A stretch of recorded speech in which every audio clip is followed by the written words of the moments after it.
Congratulations, you finally made it to 4 p.m. You know what that means. Happy hour. It's time to kick back, relax, and dive into the world of sports with the Young Norvelle Show. Whether you're catching up on the latest scores, analyzing the big plays, or gearing up for tonight's games, we've got you covered. So grab a cold one, settle in, and let's talk sports. Here they are, Patrick Young and Terry Norvelle.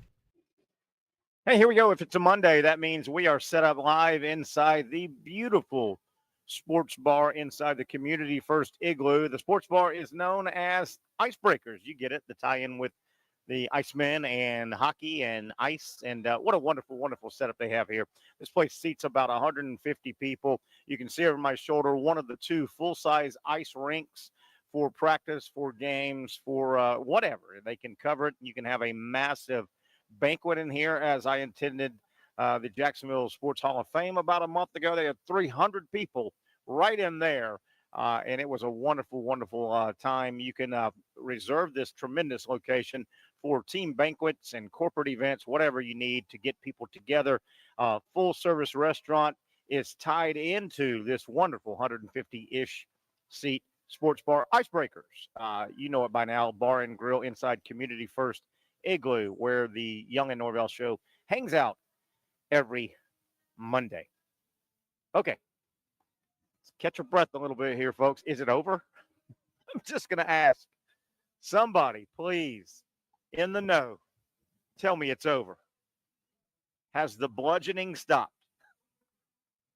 What an absolute bludgeoning of a weekend for our, and I'll spread it out a little bit, but our local, quote unquote, football teams that we follow in this area, in the Duval area, up into South Georgia, into Georgia, the state of Florida. Oh my goodness, I can't remember a weekend this bad. It has not been a good season for the entire cumulative get together of football teams that we follow. But oh my goodness, was that a bludgeoning of a weekend. Jaguars, Gators, Seminoles, Bulldogs, Hurricanes, Buccaneers all really got their you-know-what handed to them. I mean, Miami hung around. The Jaguars' score was close. But what a weird game that was. How in the world? And you watched it. I watched it. You probably were at the game. I saw the 3 Viking interceptions thrown by Sam Darnold. That aside, I still don't know how that wasn't a 35-10 win for the Vikings. But the Jaguars, scoreboard said they compete. And that's the only thing that matters. But my God, the final numbers just screamed a Vikings blowout win. A win's a win's a win in the NFL. I get that. But, oh, what a strange game. Gators absolutely annihilated in Austin. We all saw that coming.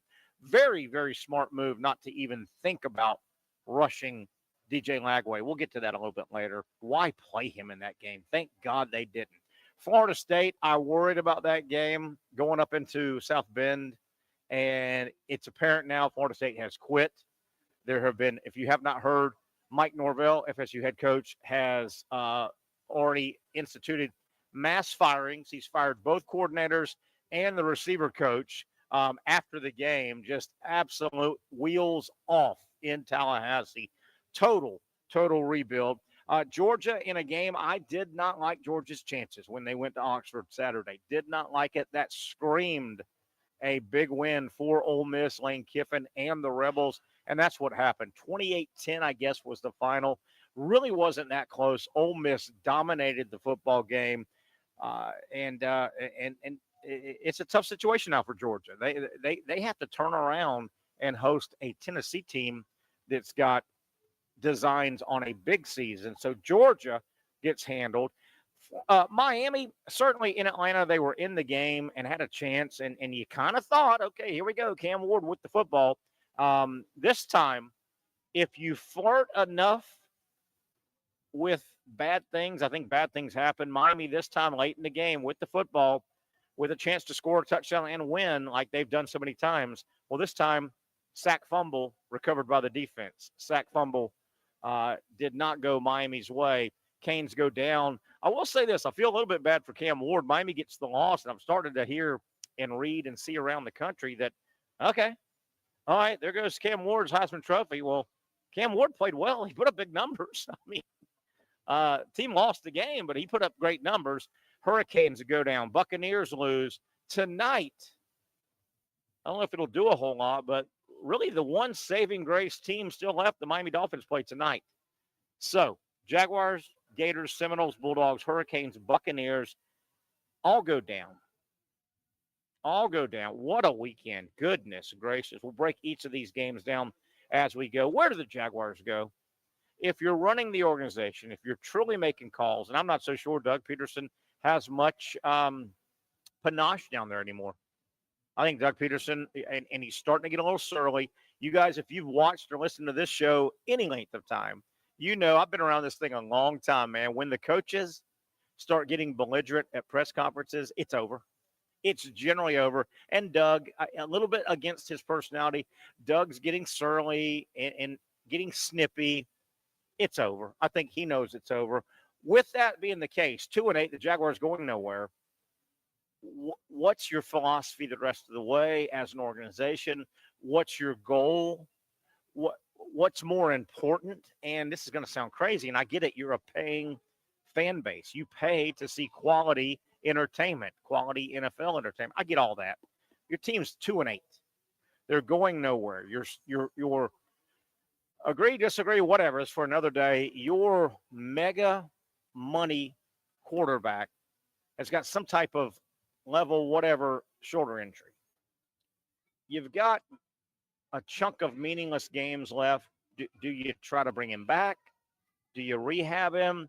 Do you give him the next 3 or 4 weeks off and then let him play a game or two just so he gets some late season action before the long off season?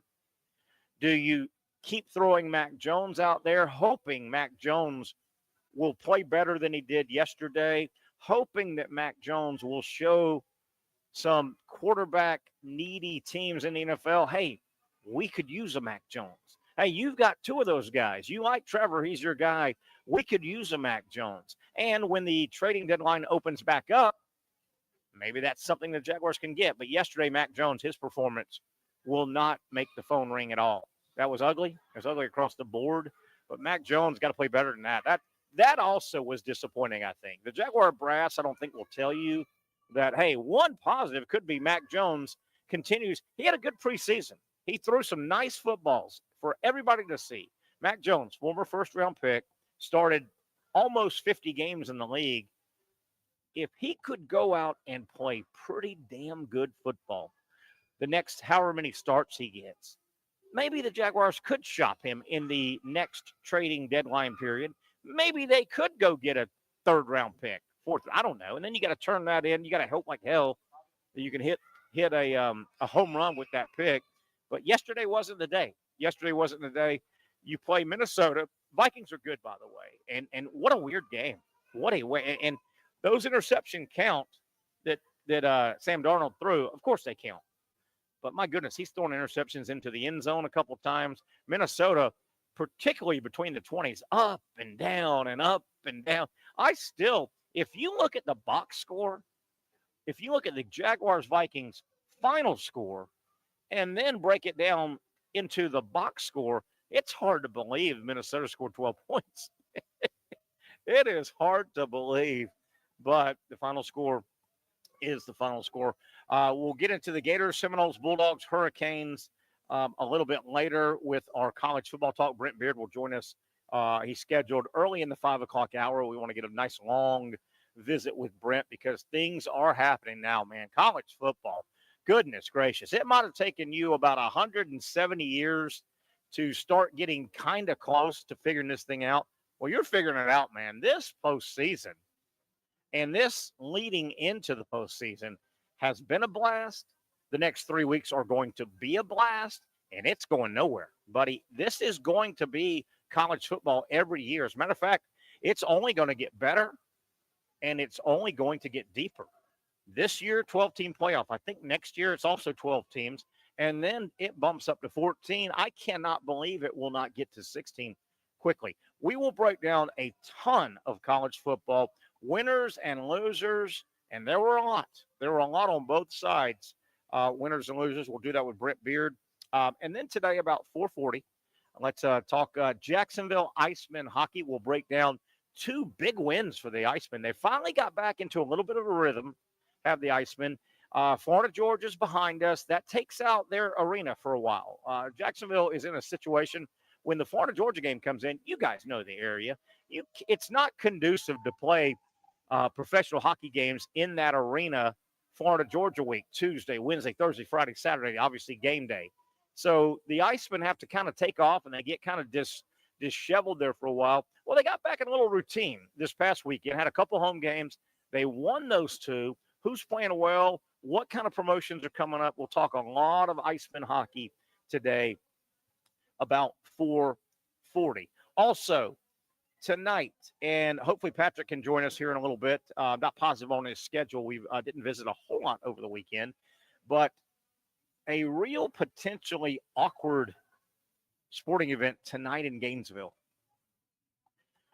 The story started breaking last Friday about Todd Golden and some accusations of sexual harassment, possible Title IX violations, ongoing investigation that might have started back in September.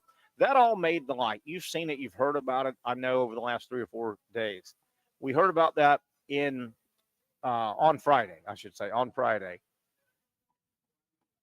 Todd Golden is still, according to the University of Florida press release a day or so ago over the weekend, he will, let me back up. Florida plays basketball tonight. They host Grambling in a game in Gainesville. Monday game, Florida will win the game. Grambling will be outmatched. But the story is the awkwardness, how much is covered. Todd Golden, according to the Florida presser over the weekend, will be the coach. He is still running the Florida basketball program. Yes, there's an investigation going on. And my best guess is the investigation is still in its infant stages, and Florida doesn't want to err on either side. I mean, if you end up suspending Todd Golden and this comes to be a erroneous charge or charges, okay, you got to deal with that.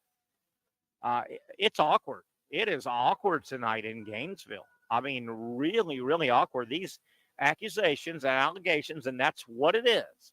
But if you've followed it, if you've read it, there's some damning things in here. And some of the accusations are from former UF students, but it sounds like the improprieties, if there were any, happened when they were female students at the University of Florida. There's a laundry list of other people, I think, alleging and accusing Todd Golden.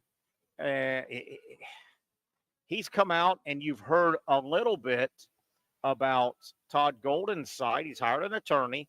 And, yeah, my buddy Wes is checking in, innocent until proven guilty. Absolutely. That's why we keep throwing the word allegations and accusations. But Todd Golden obviously has taken counsel, and paraphrasing over the weekend, kind of seeing some of this in print, it appears, I think the word defamation, and it appears Todd Golden may attack this thing from a, hey, man, I'm being slandered here. I'm defamed here. But, yeah, it's an awkward situation. It would be awkward enough if you're sitting head basketball coach at a major state university has been accused of all this stuff, the allegations, the accusations. It would be awkward enough if that was, and I don't want to talk down to anyone, but it would be awkward enough if anyone of not John Q. Public, Joan Q. Public, if these were just standard females, unfortunately, that might have gone through this, that would be awkward enough.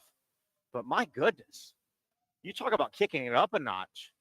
These are former University of Florida students. Todd Golden, University of Florida basketball coach. Title IX comes into play. Oh, my. Oh my, oh my, oh my. Awkward situation tonight, no matter what. The game is, I know Florida officials would love there not to be a game tonight. All in all, the schedules are what they are. A couple other sports topics we may get to.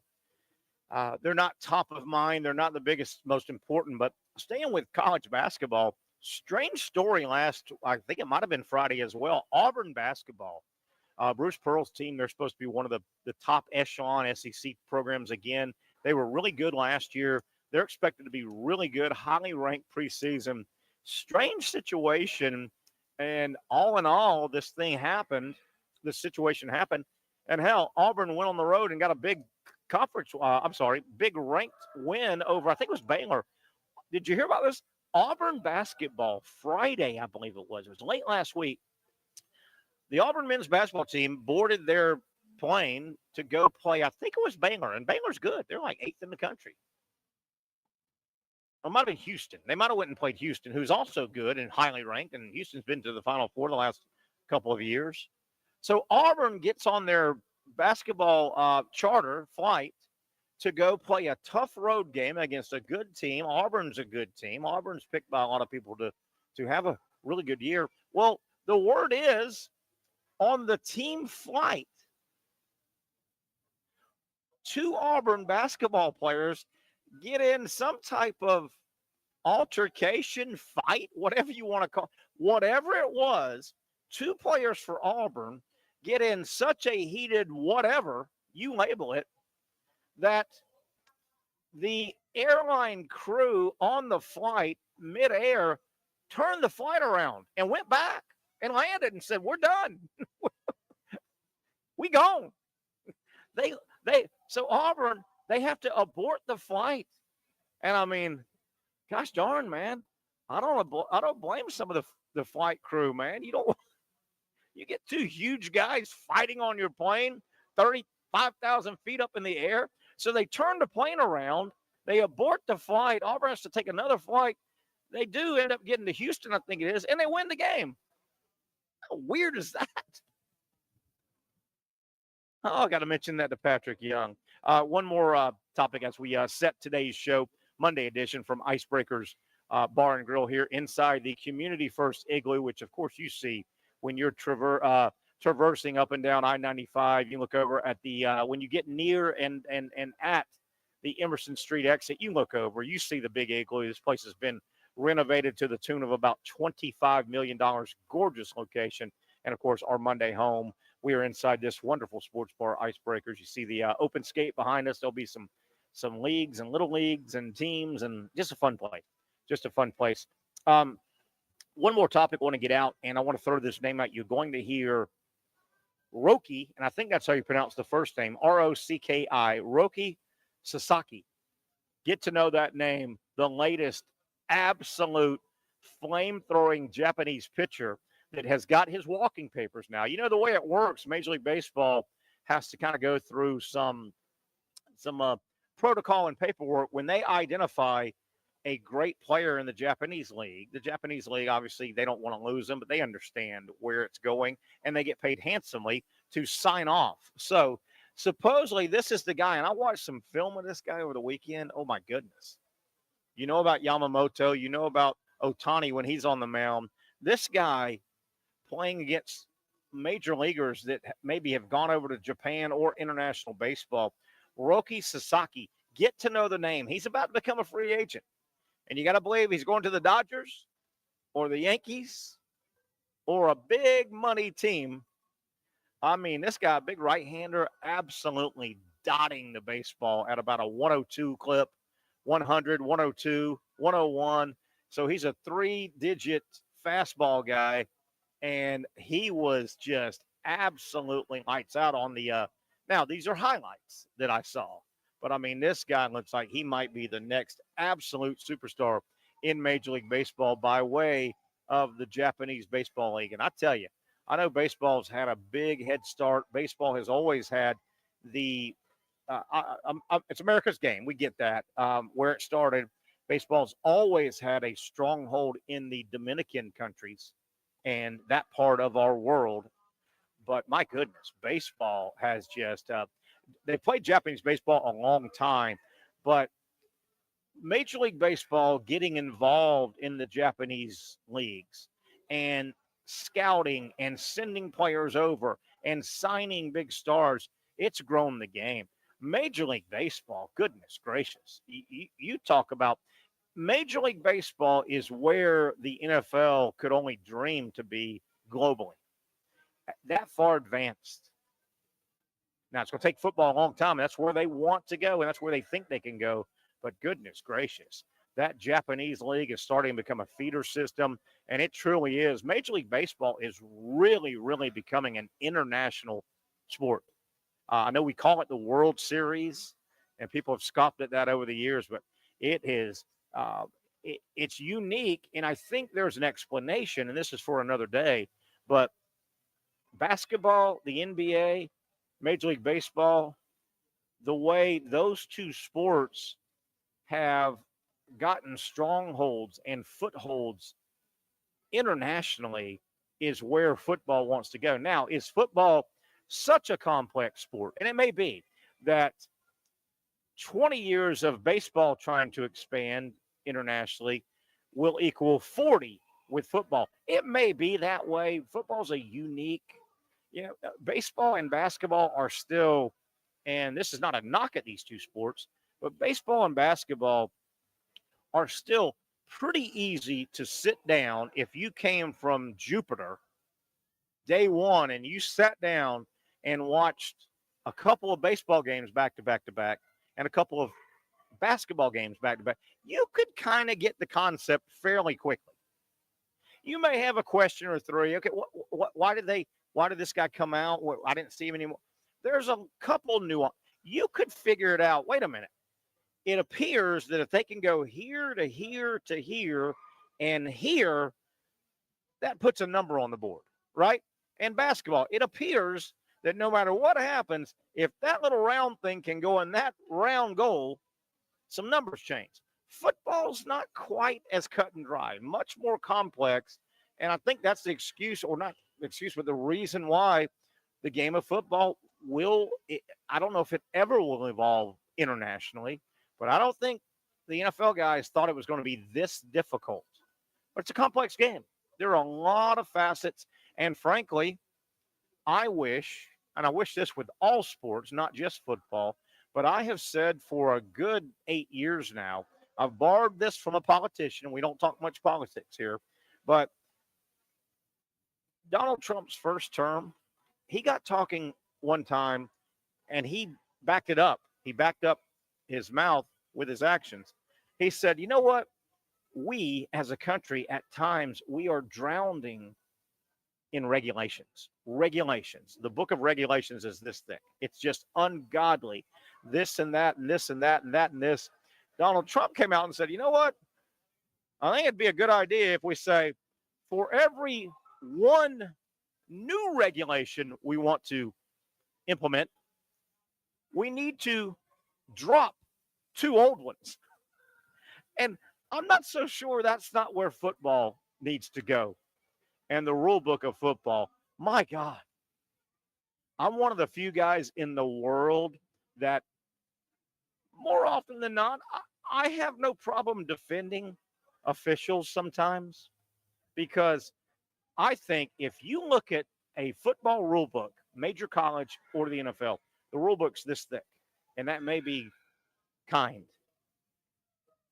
And if you take, I've said this a billion times, and I'll say it a billion and one. If you took that rule book, the NFL rule book, for example, you took that, we got on a plane, we went up to the IBM headquarters, right? Nobody does data like IBM. Big Blue, the most famous computer. Nobody does data. If you took that damn NFL rule book and you handed it to the IBM boys and you said, all right, guys, I'll give you a day or so. I want you to break this down, and through all that software, all those computers, Big Blue, the famous Big Blue, I want you to run this NFL rule book through its paces. And I want you to come back and tell me how many different, and I'm going to use the word machinations, how many different type of rules are there? When you take this much and there's this addendum and that addendum and provided this and if that, and the lineman can do this as long as that is in, as his, or his hands inside, or they in the tackle, blah, blah, blah, blah, blah, blah, blah, blah. I would imagine that IBM would come back and say, here's what you're doing with your rule book, NFL. Number one, you've made it impossible. Number two, you are asking, what do they have on the field at one time? 8 officials? Okay. You are asking 8 human beings in the span of 4 to 6 seconds, which is what it takes to run a football play. You're asking those 8 guys to decipher in point blank speed about 8 billion potential legal, illegal. Oh my God. Maybe that's going to kill football internationally. It just may take so long. Keep in mind, we were born into it. So it's a lot easier to speak a native tongue that you're born into than try to learn a native tongue when you're 25. Anyway, soapbox number 1, segment number 1 out of the way. We got a few minutes before we'll visit with Alex Reed right here from the Jacksonville Icemen. He handles the broadcasting and communication department for the Icemen. He keeps up with everything going on. 2 big wins for the Icemen. They're home for a while, and they've got some neat things coming up, including a school day game. That's right, a field trip school day game. It's pretty cool. They do it every year. They do it a couple times, I think. We'll talk about that if you want to get your school over. I believe it's Thursday at 10:30 in the morning. Get out of school and get the kids on the bus and get them down to the arena. That and a whole lot more. Terry Norvelle and you, the Young Norvelle Show, continuing right here on Action Sports Jags.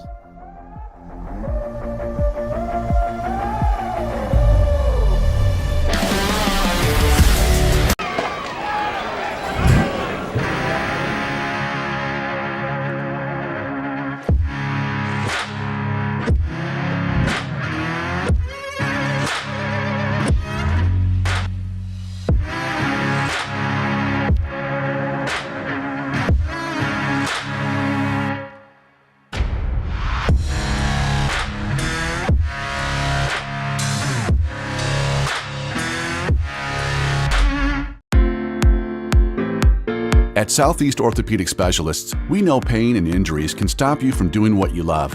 This is why our board-certified orthopedic specialists offer the latest in both non-surgical and surgical treatment options and create a treatment plan tailored to your unique lifestyle and goals. So, whether it is a sports injury or that nagging pain that's keeping you from doing what you love, our team has the right treatment for you. For more information or to schedule an appointment online, visit our website. Finally, a family atmosphere, kid-friendly restaurant with a real sports bar feel. Bricks Jack's Beach features all of that and a large, climate-controlled covered patio with misting fans and heaters for all seasons. Mix in an extremely diverse menu that features the most quality and affordable steak at the beach, and there's no reason not to enjoy your next lunch, dinner, happy hour, or big sporting event at Bricks Jack's Beach, 300 2nd Street North in Jacksonville Beach. See you at Bricks Jack's Beach. You really got to hand it to him. Hold on. The previous play is under further review. I'm not sure what he could review, but okay.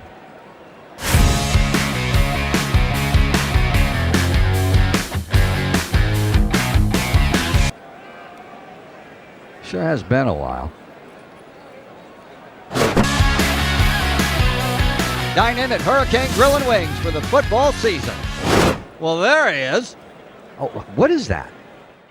The Action Sports Jags 24/7 network is streaming. I'm Stuart Weber, and I'm here to teach you a nice 3-step process on how you can watch all your favorite programming from the Brent and Austin Show every weekday 10 a.m. to 1 p.m. or the Cup Date with me. It's fantastic. We talk NASCAR. It's a great time. Wednesdays at 1 o'clock. All right, first step, easy.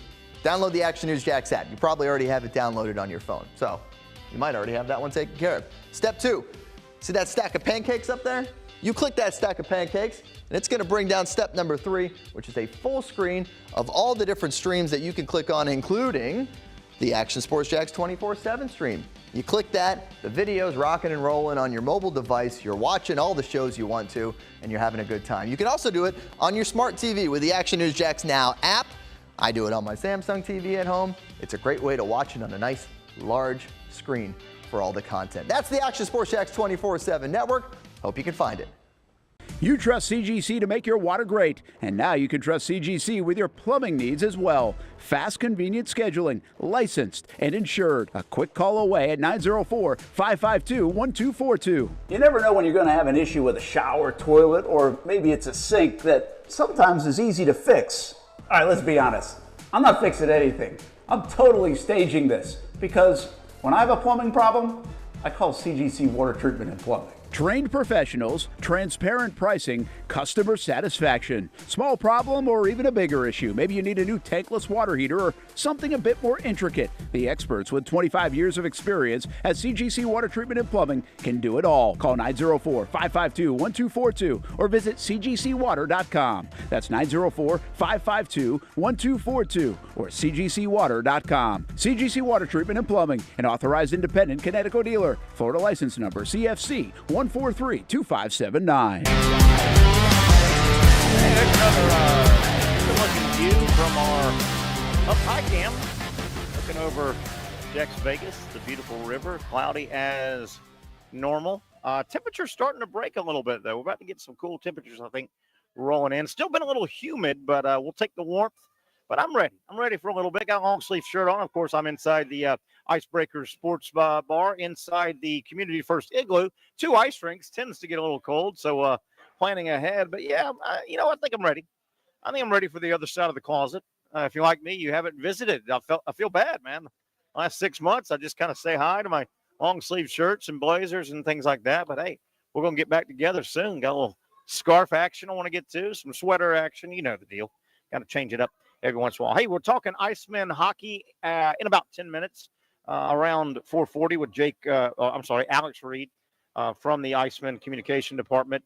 And then about 5:05-ish, we'll visit with Brent Beaird. A lot to talk about, college football winners and losers. I'll tell you real quick, one of the great winners this year in college football is the Southeastern Conference. My God, have you looked at the top of the standings, the expanded SEC? And I know we've got a 12-team playoff. Hell, the SEC, they've got their own playoff going on right now. Who the hell is going to play in Atlanta? What a fun race to the finish this is going to be. 3 weeks left. You've got 3 or 4 teams with one conference loss, 3 or 4 more teams with 2 conference losses. This thing is going to be a fun race to the finish. Now, before we start talking some Icemen, we've got some college football to talk about. We'll get back into the Jaguars. Where do they go? Are they in developmental mode? Are they in we want to try and win a game or 2 mode? Where are they as an organization? Who's their head coach? And I don't mean that with any disparaging comments toward Doug Peterson. Is he really your head coach? Is Doug Peterson running the team right now, or is he a figurehead? There are times now it sounds like his responses are that of a fired coach. Trent Baalke, quiet as hell. And I know general managers generally are not in the news week after week, but Trent Baalke, is he your general manager for next year? We'll get into all that. A lot of juicy topics with the Jaguars. Unfortunately, a lot of them aren't very happy. Hey, have you felt the let me back up. I've got a saying I've used for years about the Florida athletic program, mainly Gator football, but Florida athletics. Never a dull moment in Gainesville. I've said that a million times in my career. Never a dull moment in Gainesville. That statement could be retrofitted for this. Never a dull moment in Dallas. Man, oh man, the Cowboys lose again, and that organization is up in arms. Star player Micah Parsons making some, I don't know if they're disparaging comments about Mike McCarthy or it's not only a lack of support about your still sitting head coach, but gosh darn, he almost pushed him right under the bus. And I still say this, I know it's unconventional. I know it would be absolutely nutty, but Jerry Jones has shown a nutty fruitcake side of him before. Smart guy, rich guy, but he gets a little loose every once in a while. And the guy I'm going to bring up, would you be stunned if Jerry Jones whacked Mike McCarthy and hired Deion Sanders. And I don't know if Deion's ready for that, but it's the Dallas freaking Cowboys, and it's Deion freaking Sanders. And couldn't you see part of that deal? I know I sound crazy. Get the straight jacket, man. I know I sound nuts. Could you not see buck the system Jerry Jones, and he's been known to fight the NFL since he bought the franchise. And he does things his way. See you later, Tom Landry. See you later, the soda pop that the entire NFL uses, he's going his way. You could go on and on and on. Couldn't you see Jerry Jones and Deion Sanders, number one, marrying up? Deion's the head coach, but number two, those two guys and the Cowboy organization figuring out a way, legal or not, strong arm or not, to get Shedeur Sanders to the Cowboys organization, and Deion's coaching him again. I know that sounds nuts. Hey, speaking of Deion, and I don't know, I didn't have time to dive into this to find the validity, but there was something floating, and help me, guys. Help me on our text here, if you can. If you can add something to this. Did I see something floating midday today that said there might be a source that thinks LSU is about done with Brian Kelly, and LSU might be in the market to say, we're going to make a run at Deion Sanders? Did I see that? I know I've been busy today. It's a Monday, coming out of a busy weekend, running around like a crazy man, but did I see that? And LSU on the heels of getting absolutely crushed at home against Alabama. Alabama didn't do anything special. They didn't scheme anything up other than we're going to take our 10 blockers and we're going to block the hell out of your 11 potential tacklers, and we're going to let the quarterback run the ball to make the numbers work or get closer. And Brian Kelly, just an odd bird, man. Are they already to that point in Baton Rouge with Brian Kelly? He beat Alabama once, and to Kelly's credit, and I wouldn't want to use this as my get-out-of-jail-free card, but I think Alabama has tortured LSU more than any big-time program in the last, 20 years. How many more national titles? And now you could say this about Georgia recently with Alabama, the last 6 or 7 years. But over about the last 20 years, keep in mind, the Honey Badger and all those guys, that was a long time ago now. But how many more national championships would LSU have on their mantle or in their trophy case if it wasn't for Alabama just terrorizing LSU? Oh, what a simplistic potential game plan for the Gators. And we can get into this with Brent Beaird after the top of the hour. But isn't that the game plan that you use if you're Florida? You say, let's go power run. And what Alabama did was the quarterback was the ball handler. So what that does in a standard run formation, generally when you run the football in a football game, the quarterback takes a snap, gives to the running back, okay? So defense, they have 11 potential tacklers.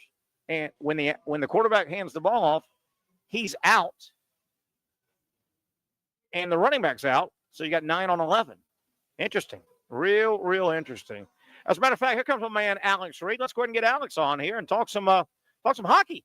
Look at this transition. Hey, we're changing a line right here is what we're doing. That's good. Little line change. Hey, I'm learning. Get the headset on. How you doing? Good. I bet you. How about the line change? I know that was good. on the fly and everything. That's the right terminology, right? It was. You got it. You're learning so much here. We got some stuff to cover, my man. I got that here. We got a lot to go over. Yeah. Alex Reed, of course, the director of communications, broadcasting, kind of the get the word out guy for the Jacksonville Icemen. it just feels like the season started now. It was choppy there with Florida, Georgia, sending you on the road, and you played a game and you didn't play a game, and you were gone for Florida, blah, blah, blah. 2 huge home wins. Yeah. Talk about it first. Yeah, very big. I think the team had a real bad their previous game going into the weekend in Orlando just was not a game that worked out for them. And I think they just wanted to get back after it in front of our home fans and had an unbelievable Friday. Almost a perfect game against Atlanta, a 5-0 win. We got a goalie was named. Yeah, I was just going to say Justin Close. He was just named ECHL goaltender of the week, and he's just a rookie. That was his first pro win, and he did it in a shutout fashion. He was one of the top goaltenders though in all of college hockey last 2 years. Played at University of Minnesota. Okay, we were very happy to have him, and he played great. Was that a draft situation or you just a signing situation? He just becomes a free agent. Free agent, you go get him. Yep, we went and got him. We were very lucky. You work a deal, and I worked a deal and brought him on, and so far he's done an excellent job. And again, so obviously for a young guy, trying to get his feet wet in pro hockey, and he gets a shutout for his first win. Not too bad. That's pretty good. And gets recognized by the league. He does, yeah, because he also played the next night on Saturday, and he played very, very well there as well. So he did. He got a much deserved. So what were our scores? Honor. You said a shutout, obviously. Yeah, 5-0 Friday, and then we defeated South Carolina 5-3 on Saturday. So and Atlanta was the first one. Yeah, against Atlanta. And was it South Carolina? It was high up in. I know it's early. Yeah, it's early in the 72 game season, but SC was up high. Yeah, they were. Yeah, South Carolina. And you said they're good. They're traditionally a strong franchise. Yeah. They always field a pretty good roster. And coming into Saturday's game, they were unbeaten in 5 games. So we snapped that streak there, and it was a great game. The crowds were great. No surprise there. It's just great.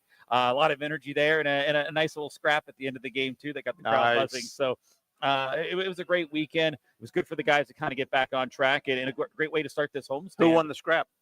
Oh, we did. We got him? Sure. Yeah, our guy. Yeah, Ty Cheveldayoff there at the end of the game. He's another rookie, and just getting his feet wet. But he got challenged. He answered the bell, and then and the crowd was pretty pleased about that too. It was a little cherry on top, let's say. I like it. We're early in the season. The Icemen in the league. You guys play 72 games, I think. Yep. 36, a long way. It's a long way, and I like it because generally long seasons, much like baseball, the best teams rise up after that many games. I know we're going to have some of this. Yeah. We're going to have injury here and there, but 72 games. Is it too early for you, for everybody in the corporate office right there, coaches? Will this Iceman team be a win it with defense team or put the puck in the net team? You prefer both. Can you tell what personality might come from this group of players this year? Yeah, I think our mindset, really the last few years has kind of been a defensive, first mentality and being responsible defensively. And when you can do that, it'll open up to offensive opportunities later if you're just patient and wait for those chances. And I think we have a little bit of that, but I think this year we also have a little bit more physicality, which I think could also open up things and cause turnovers. We had I mentioned that Ty Cheveldayoff, who got into the fight. Yeah. There's a couple other guys, and I'm not talking about from a fighting standpoint, but our fourth line was probably one of our best lines this past weekend, and they just went out there. They finished their checks. They were playing hard, and it led to turnovers, and it actually led to scoring chances for them, and then we got a couple goals from that line. Your fourth line, typically not the line that you're expecting to get a lot of offense from, but those guys played it so perfectly with the physicality they brought. Causing the opponents to cough up the puck, and it led to turnovers, which led to scoring chances. So I think, a little bit. I think we want to have that defensive mind set first, and make certain that that's taken care of, and then just try to bury the chances when you get them.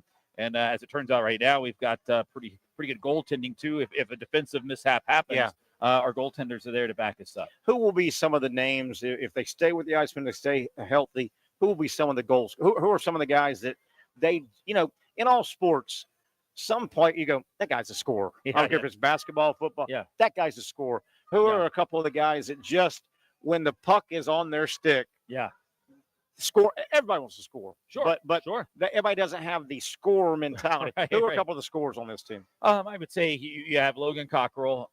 He's with his second year with the team. He's a very dynamic player. And he didn't have a goal the other night, he actually scored our first 3 goals of the season. But then also he had an unbelievable spin pass that led to a goal. It was really nice. He had a goal there on Saturday. That was great. And that's a point. Yeah, and that's a point. You get a point for that. Yep. Not a goal, but you get correct. Correct. It goes towards your overall points. So Logan Cockrell, Brendan Harris is another guy. He's just he's just a wonder kid with the stick. He can make a lot of things happen from either a setup standpoint or a scoring standpoint. And then you have our captain, Christopher Brown. He's been with us now. This is his 5th year with the team. And, he led our team in scoring 2 years ago with 64 points. And Harris, as I mentioned a minute ago, he led the team last year with 66 points. So those are the guys we lean on right now. And but right now, it seems like we're kind of getting production from all 4 lines, which is really what a coach really wants to see more than anything. So, but yeah, I would say those would be kind of your top 3 guys as far as guys that can put. There's a hockey score, and we always have to go to my Southern ignorance, and I'm learning as we go here, visiting with Alex Reed from the Jacksonville Icemen. Obviously, it's our Iceman report. Does a scorer in hockey, he's obviously fast, a great skater, nimble. Is that scorer a right-handed or left-handed, or are they adept at popping it both ways? And pardon my ignorance. No, not at all. And it's funny. There's a huge debate, when you have the lefties saying, we're the naturals. And then the righties are like, no, we're more important. So you get those debates in the Sounds like surfing, goofy foot versus, they do that. But I think it's important. The handness is actually important, I think, really on the power play. Because on the power play, when you got the man advantage, you want to move the puck around, stretch out the defense, and get that open guy and sneak one in. And it's easier when you can go from a left-handed guy passing to the right-handed guy or vice versa, because they don't have to quickly. So are they structured? Are they assigned those spots on purpose? Yeah, because of the guy next to them, or does it just happen? Yeah, it pretty much. If you have those types of shots and those, but you also have to have the guys that can score with those shots too. So sometimes you don't always have it, but in a perfect scenario, you kind of want that crispness. Because if a guy has to catch it on his backhand, turn around, and then get it on his forehand to shoot it, then that takes a little bit of an extra second, allows the defense to kind of reset. So when you can move the puck around effectively like that, getting a right-handed shot, passing it to a right-handed person, passing it to a left-handed across the ice, you can really stretch teams thin, or stretch them thin a little bit and sneak some in. So I think that's kind of it. Just really depends, really. But it doesn't mean if you don't have those personnel out there that you can't still score on the power play. It's just that extra second you have to catch the puck and maybe switch it to where it's not on the curve of your stick or the backhand part of your stick. Those things can kind of affect the sequence and the timing. Interesting. Yeah.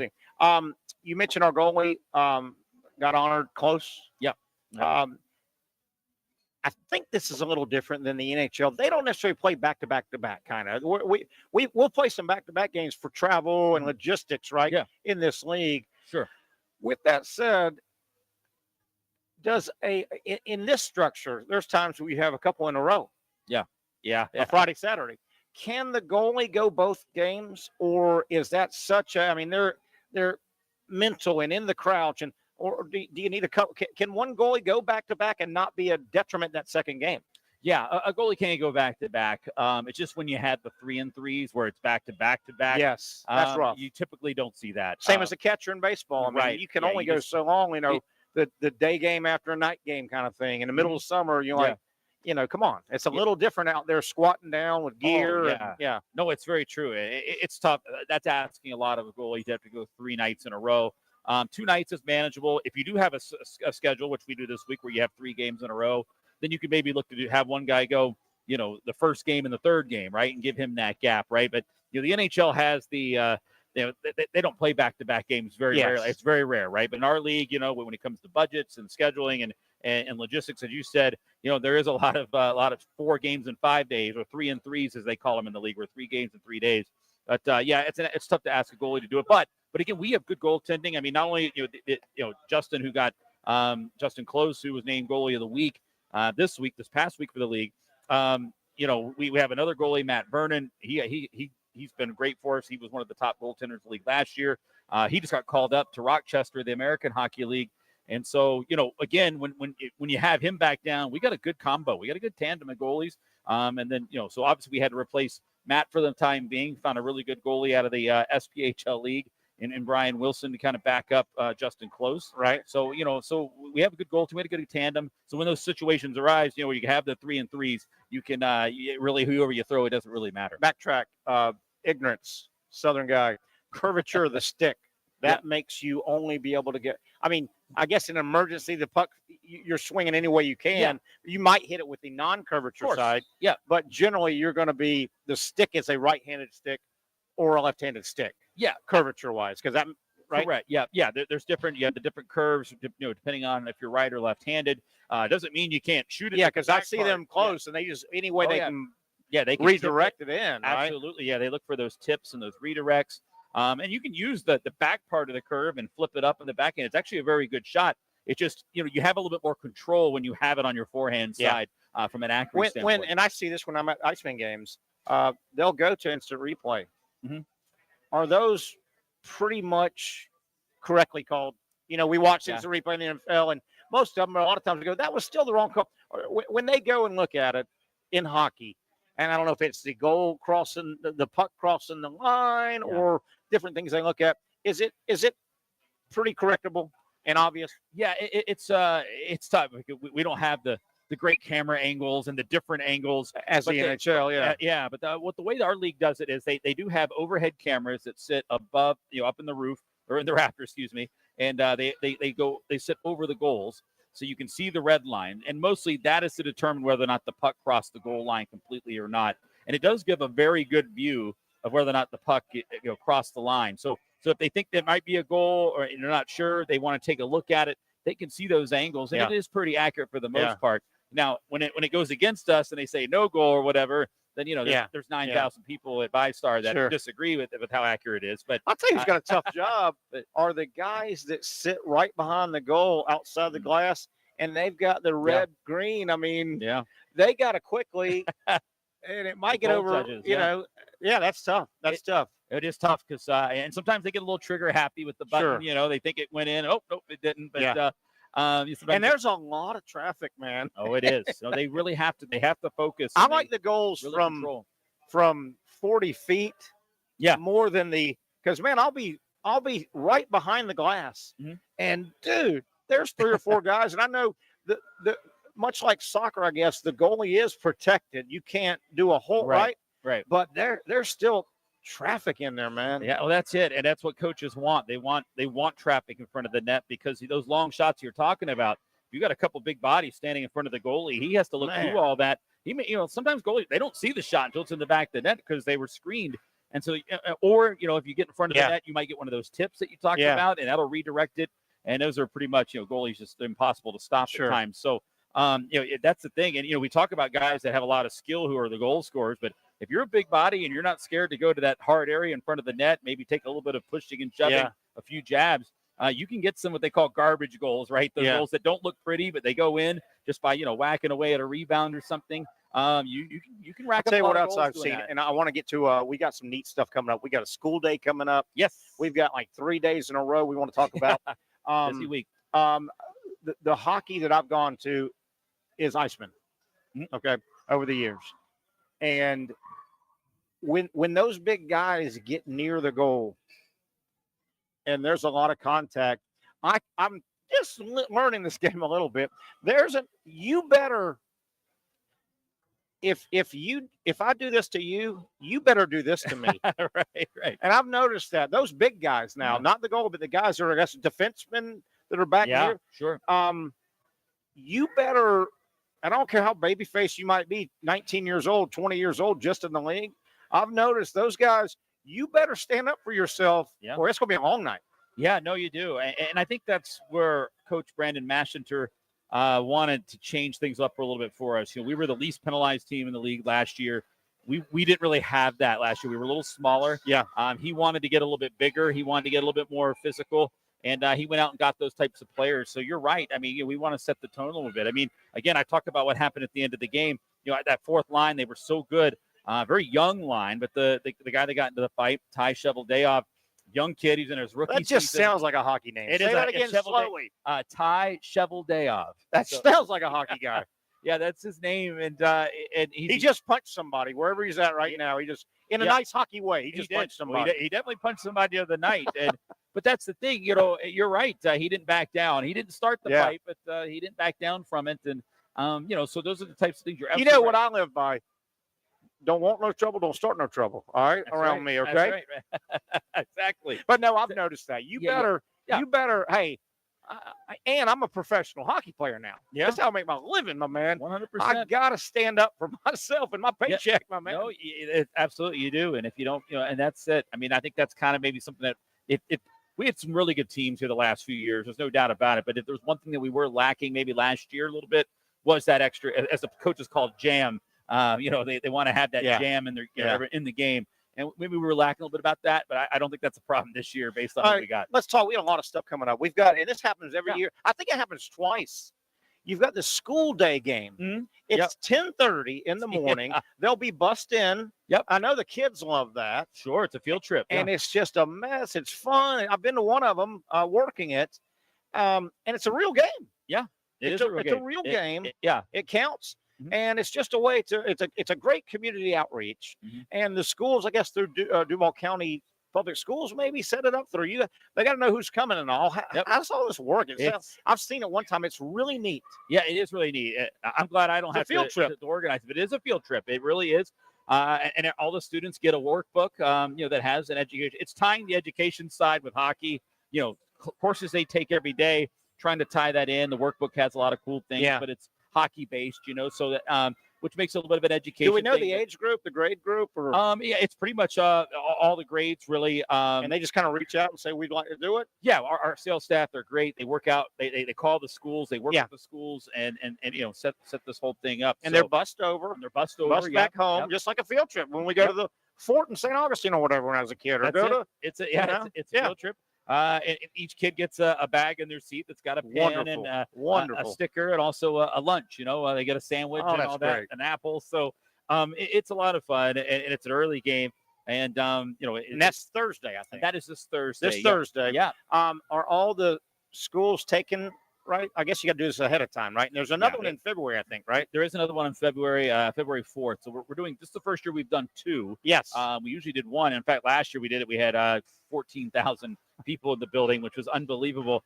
This year, though, we decided to break it up a little bit and do two because of the success and popularity of the program. So great idea, by the way. It is. Wonderful. And it really is. And it is. So it's an early game and bright and early. But the game counts. I mean, this is a real game. Orlando, I think, is coming up. Make it easy. I think it's Orlando. Yes. Yeah.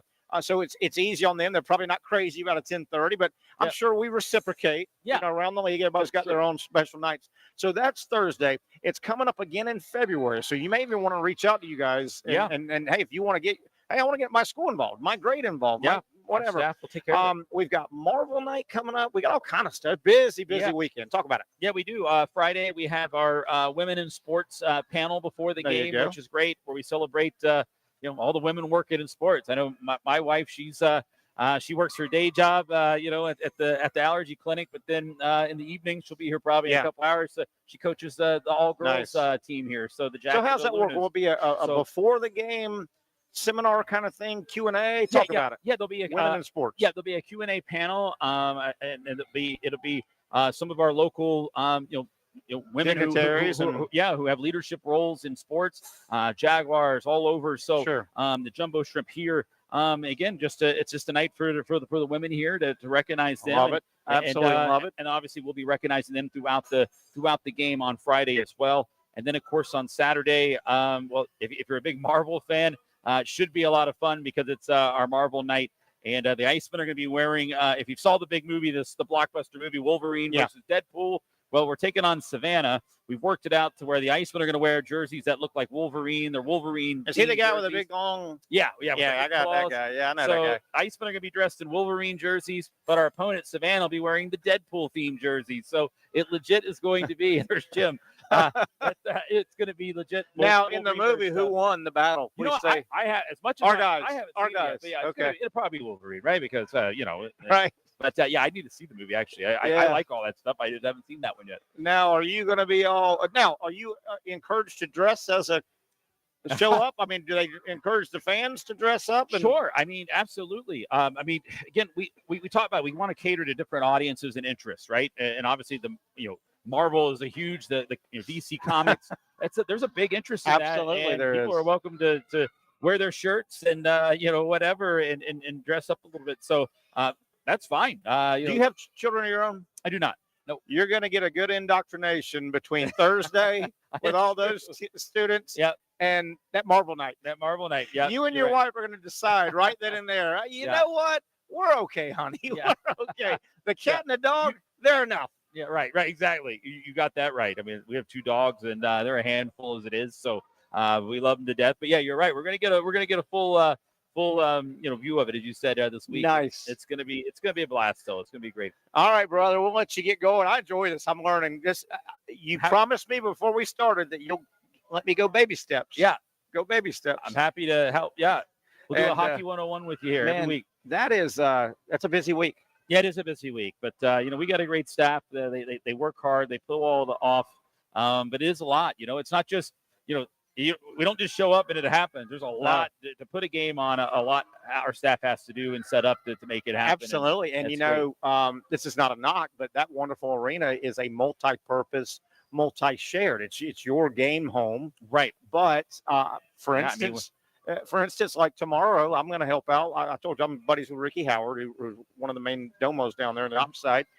I'm going down to help out in the morning to prep for Justin Timberlake, who is going to. I think it's his first show of this tour. So, Justin Timberlake's a big dude. There'll be 14 semis, so it'll be a huge setup.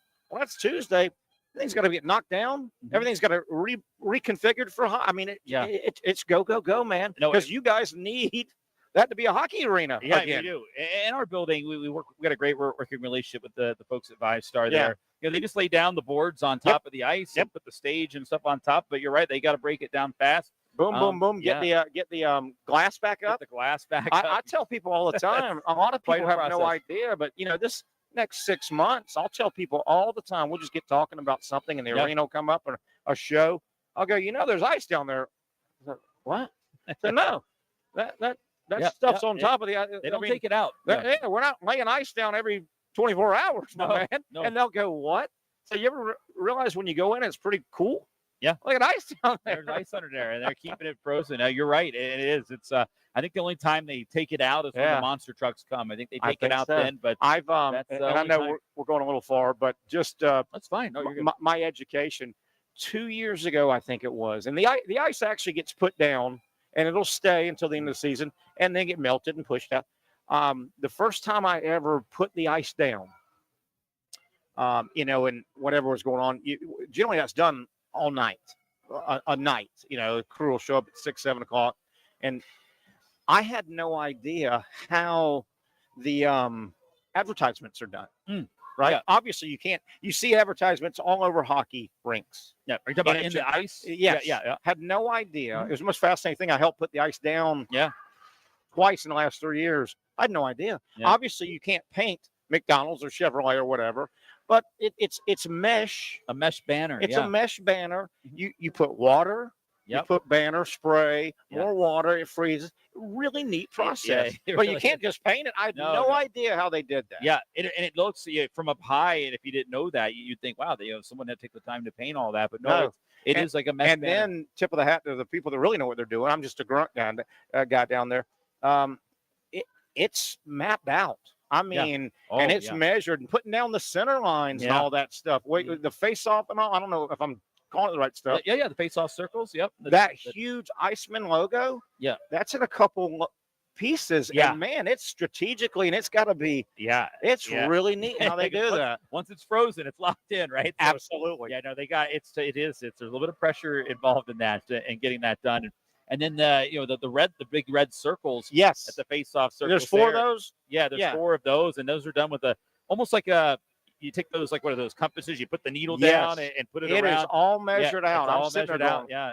All they do is give me a little sprayer with water, and you go spray, and it starts freezing and keeps spraying. Yep. It's really neat.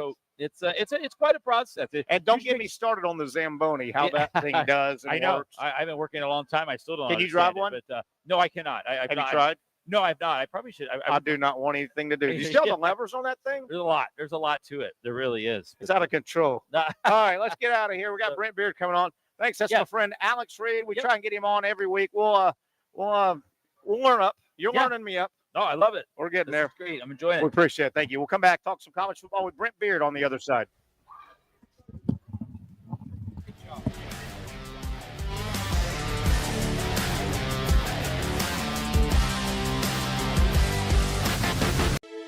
For those dealing with pain from a sports injury, arthritis, or spine condition, Southeast Orthopedic Specialists offers innovative new non-surgical options. Our regenerative medicine treatments, including platelet-rich plasma and other regenerative treatments, use your body's own restorative cells to aid in treating injuries. These procedures are performed in our offices and typically require minimal downtime. If you want to get back to doing what you love, our regenerative treatment options may be right for you. For more information or to schedule an appointment online, visit our website.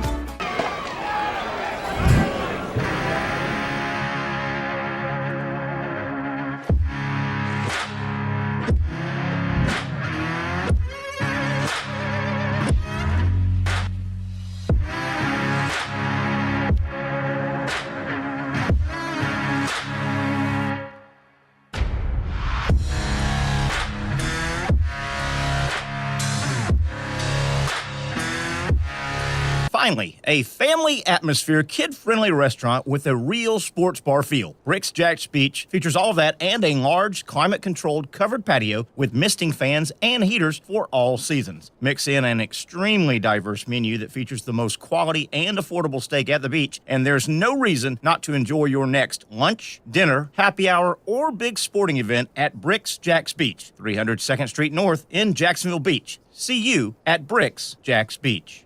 Since 1936, Procter Ace has been proudly helping Jax with all your home and garden projects. Whether you need tools, paint, plumbing supplies, or expert advice, we've got what you need to get the job done right. Looking to brighten your yard? Visit our garden center for plants, tools, and everything to make your outdoor space flourish. You're not just shopping here, you're part of our community. So come in today and let us help you tackle your next project with a smile. After all, Ace is the place with the helpful hardware, folks. When I say it means something to me, gentlemen, it means something to me. High school football is back and it's bigger than ever. Welcome to the Friday Night Zone Blitz. It is bigger than a game. Watch the biggest games each week live as the action unfolds with instant reaction and analysis from our Hall of Famer, Kevin Sullivan. It starts with live look-ins at the top matchups, including our Jaguars Prep Whataburger Game of the Week, and that is just the beginning of 4 straight hours of coverage. From 8 to 10:30, the Friday Night Zone Blitz is streaming on our Action News Jax app and online. At 10:30, the Friday Night Blitz you know and love. A half hour of highlights from around the area. 11 o'clock, we shine the spotlight on the bands that pump up the crowd. 11:15, it's time to blitz through the highlights online and on air. Then 11:35, back to the stream to break down the night's results with a reaction from local coaches. 4 straight hours of high school football on the Friday Night Zone Blitz. Only on Action Sports Jax 24/7.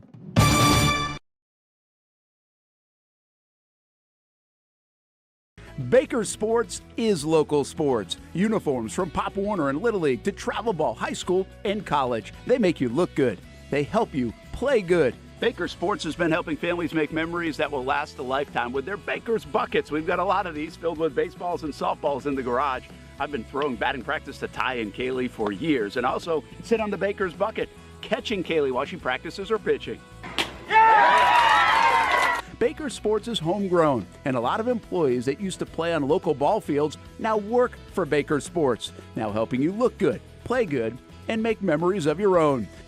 Visit Bakersport.com to see what Baker Sports can do for you. Custom apparel, Nike, Under Armour, Adidas, embroidery, screen printing, and more.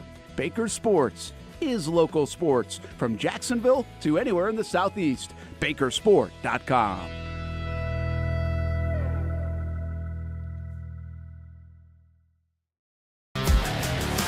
Okay, we are coming back. We're going to get my buddy Brent Beaird. He's going to get a big old drink of water there. He's eating peanuts in the green room, waiting to come on, talking some ball with us. And I think, Brent, you didn't choke to death just then, did you? Welcome back to the Young Norvelle Show. The problem when you do radio and TV and in sports like we do is you keep a you keep a little water handy, and then sometimes it goes down. So listen, Hey, Brent, man, you know, you and I go way back. I love Mm-hmm. you like a family member. But you know what? I hope you live. I hope we have another 25 years of friendship. But yes, you know what? If you have to die anyway, do it on this show, man. That thing will go viral. Brent, it'll go viral. Do it for the show. Yeah, it would it? Oh, yeah. Hey, my man, what about the weekend of college football? Goodness gracious. Let me start off by saying, my God, as if college football wasn't the best sport ever in the history of ever, this playoff not only is we're going to have these playoffs every year. Yeah. Hell, Brent, don't look now. The SEC is having their own little mini playoff to see who goes to Atlanta. How freaking good is this? Well, it's really unbelievable. I mean, you've got 3 teams that are 5-1, and then you've got more than that. They've got 2 losses. 5 other teams with 2 losses. But listen, here's the Terry and I share notes together. And did you see the possibility that there may be, what was Terry, 6 teams? Yes. They could end up with 10-2? Yeah, real quick. 1 loss SEC teams. Tennessee 5-1, A&M 5-1, Texas 4-1. You've got 5 teams with 2 losses, and they've all beaten each other. So they've all got maybe a tiebreaker here or there. Georgia 5-2, Ole Miss 4-2. Ole Miss beat Georgia. Alabama 4-2. Ole Miss beat Georgia. Missouri 3-2. Bama 4-2. LSU 3-2. I mean, it's unbelievable. This is a discussion for later, but I'm just going to throw this in here. And you know, and I know this is going to pass. What Terry? What are we going to do with this when they add another conference game? And we're at 9 conference games. And look, we know. I'm telling you, that's happening probably either 26 or 27. Yeah. And, you know, I guess the no one answer, I think, is you then probably will have to go back to divisions, I think. Maybe. You may have to. You may, and I know there's some yin and yang to that, but you may, because right now, I don't know. That is a discussion for another day. But right now, I hope people realize we're in our first mini playoff right now, just determining who's going to Atlanta. And that's very valuable because it is. I don't care if you're Georgia with 2, Ole Miss, Alabama, Missouri, or LSU. If you can get to Atlanta, you're 60 freaking minutes guaranteed.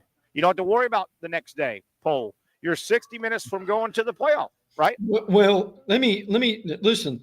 This discussion is getting some steam, and we started talking about this last week. Do you really want to go to Atlanta and risk injury if you know you're going to be in the playoffs? Yeah. Number one, and number two, here's the biggest question of all. If you've got, say, a 1-loss team and a 2-loss teams, okay, they both make it to Atlanta. That's all you can do. That's your goal, is to make it your conference championship game. Right. But Terry, here's what Reese Davis or one of the panel need to ask the college football playoff chairman. And the question is, and I think we know the answer to this, but I'm not sure that we do.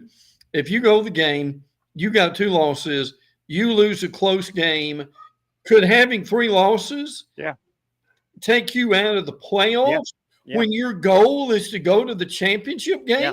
And that's a flaw. That's a potential flaw in the argument because but you make a good point, man. You roll in at 10-2 and you've had a good season. Yes. And I get it. We all get it. If you qualify for the SEC championship game, there's a 50% chance you win and you are guaranteed a spot. Yes. There's also a 50% chance if you lose, you then have a 10-3 record. Yes. You then drop to about 17th in the poll. Yeah. And you don't even have to watch the show the next day, right? You don't even have to watch the selection show because you're not getting in. So would you rather take a chance at 10-2, maybe playing yourself out? Or would you rather say, I'm pushing my 10-2 chips in the table and seeing what they say Sunday, right? Isn't that what we're saying? Well, listen, let's ask Greg Sankey, the commissioner of the SEC, if the loser of his what he considers the league's most prized possession is a championship game. If the loser of that game should be lapped out. And I think we probably better duck after we ask that question. Yeah, I agree. Brent, let's talk about some stuff on the field. Winners and losers, and we'll try and keep you 2 segments unless you've got a commitment or if that doesn't get out of your throat. Yeah, really. Alabama went real basic, simple football. I loved what they did. You know what they did? They played math. They said, all right, we're going to let the quarterback be the ball handler. Yep, that gives you 1 extra blocker. So that's 10 on 11. And they just simply put a hat on a hat and blocked LSU. And, man, that was a bludgeoning. That was an absolute bludgeoning in Baton Rouge at night. They have really owned Baton Rouge. They really over have. The last, I mean, the joke is they could pay property taxes on Tiger Stadium because they own it. But look, in the last 8 quarters, including the Missouri game, Bama's defense has held both those teams to 13 points. They've created 6 turnovers, 3 sacks. Terry, there are 2 things happened in that game. 1, Bama ran for over 300 yards. And 2, their defense played lights out. Look, I don't care how complex we want to make this game. You and I have said for years, if you can do those 2 things, you're going to win most games, aren't you? You're going to win a lot of football games. And I know what I'm going to say. You could easily push Georgia into the equation the last 5 or 6 years. But has any team absolutely given away or had more probably national titles taken away from them than LSU when they knock heads with Alabama? And I know Alabama and Georgia have had this great 6 or 7 year run, but Alabama, more than not, the last 20 years has just absolutely crushed LSU. I don't care if it's in Tuscaloosa or Baton Rouge or anywhere in between. Yeah. Well, it's a huge rivalry. There's no doubt about that. But your point about Milroe, what they've done is he only threw 18 times. Yep. Against Tennessee, he probably threw 40. So that's something he does not need to do. But again, to your point, yes, they have put themselves back into position now where if they run the table, I think they'll be in the playoffs. Yeah, they may be. We're not going to disregard Florida, Texas, and FSU, Notre Dame, but we don't really need to break. Those were blowout games. We knew were happening. There's some awkward circumstances in both of those. FSU's pretty much mailed it in. Florida is a mash unit. They had no great decision not even try to play that way. Big deal if you lost 35-10 or 49-17.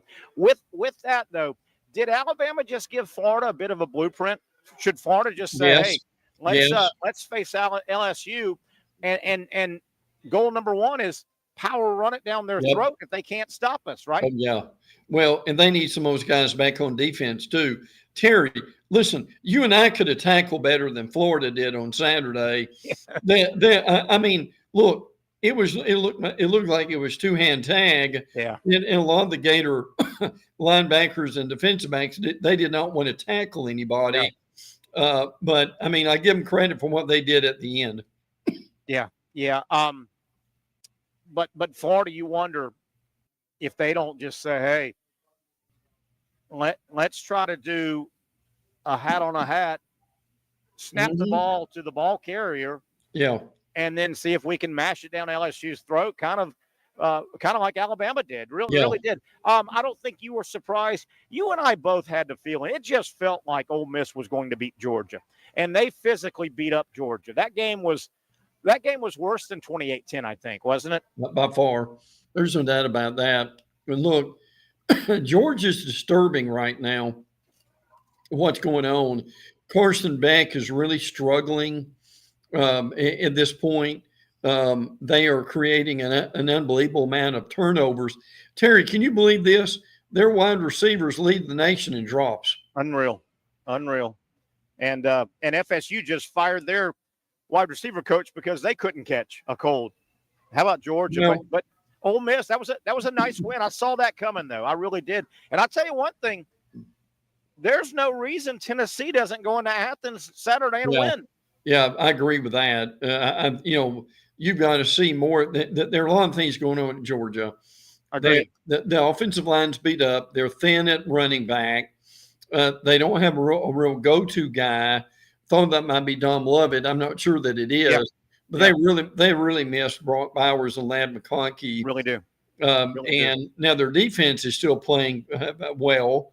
But the reality is the offense is so poor right now. They can't score in the first half to save their life for whatever reason. That has been a problem for them, similar to Tennessee along that line too. But look, I'm with you. Could we have a Georgia team in mid-November with three losses? That'd be unbelievable, wouldn't it? Well, don't look now, but that Ole Miss defensive line that roughed up Georgia's offensive line, Princely and Nolan and those guys, well, Tennessee can match that defensive line. They can. They got big number 0 and Pierce and those guys. They're going to get after it now, Tennessee. You're starting to feel like, and sometimes I know there's a lucky game here or two, and then sometimes it's kind of your year. Boy, BYU, they're a pretty good football team. They played a tough schedule. They pull one out, and you've got a collision course right now, BYU and Deion Sanders in Colorado. I mean, hey, if you pick at Deion in Colorado, you also got to give them some credit. They're playing good football right now. They are. And listen, let's deal with something since you mentioned that. You probably saw it like I did. There's a story on Twitter about Deion going to FSU. I'll give you 2 or 3 things real quick. I talked to my FSU source this weekend. We had lunch, and he said number one, he doesn't think that Mike Norvelle is going anywhere. That the people, okay, you'll get me phrasing it this way. The people who like him are the ones who make the decisions. Yeah, sure. On who goes and who comes. And they like him, and he just signed the extension. So that's not that won't be any big deal. Were you surprised at all that he got rid of the OC and the DC and the wide receivers coach? Because those guys, you can make the argument those guys are scapegoats, but that needed to happen. So he'll bring some in. I also asked the question, I said, look, are they still determined to go to the Big Ten? And the answer was yes. Okay. That this season has nothing to do with what they're doing, that they in Clemson to get out of the ACC to still go to the Big Ten. Nothing's changed with that, Terry. That's good stuff. That is real good stuff. I'm still not sure what Indiana is. They just don't play anybody. I know. Right. I mean, I like what I see on offense. Yeah, I think they're pretty good. I've got to see them play somebody, and the way this again, the conferences are so big now with the recent expansion. Mm-hmm. We're seeing this with Indiana. You can kind of miss some of the big boys in your conference. You're going to miss. Yeah. The Big Ten's got 18 teams. You're going to miss 9 teams. Right. Well, that could easily be Ohio State and Penn State. You just don't play them. Well, but see, here's the problem with that, though. Look, I appreciate the job Kurt Signetti has done with them, and he's done a great job. But, Terry, if it's between Indiana and somebody else and your strength of schedule's in the 100s, what's that committee? And that's what Indiana is. What's that committee going to do? Yeah. And, frankly, another one like that is Notre Dame. Yeah. Notre Dame, particularly the more and they've got the big TV audience. I know that. They do. The more Texas A&M loses, I mean, I've harped on this all year. The more Texas A&M loses, Notre Dame has a terrible schedule. They do. They really do. I mean, terrible. Yes. Brent, before this break, and I'd like to keep you on one more segment. How in the world, I saw it, you saw it, Georgia Tech football has a win this season over Florida State and Miami after they pulled out that win. That's right. And did the rabbit's foot just finally fall out of Miami's pocket? They have had this habit of they fall behind almost every team they play, and then they make this tremendous rally, and then they go ahead and they're able to win the game. They were not able to do that against Georgia Tech. People who didn't see the game may not realize this, but Tech's quarterback, Haynes King, Terry, I don't think he could throw a pass to save his life. No. And then they put the freshman Philo in there, and he played well. He did. But He made some passes. But again, hey, if you're the Tech administration and you beat Miami 2 years in a row, you're in no hurry to get rid of Brent Key, are you? How about that? Georgia Tech, one of the good stories of the year. Again, 2 in a row over Miami, FSU, and Miami in the same football season for Georgia Tech. Good win. Hey, let's take a break. Come back, Brent. I'll keep you for a few more minutes. Some of the losers, and we've talked a little bit about a couple, 2 or 3 of these, but those were some of the big winners over the weekend in college football. Some of the losers, and an awkward situation tonight in Gainesville on the basketball court. We'll talk about that on the other side. More Young and Norvelle coming to you live from Icebreakers after this timeout.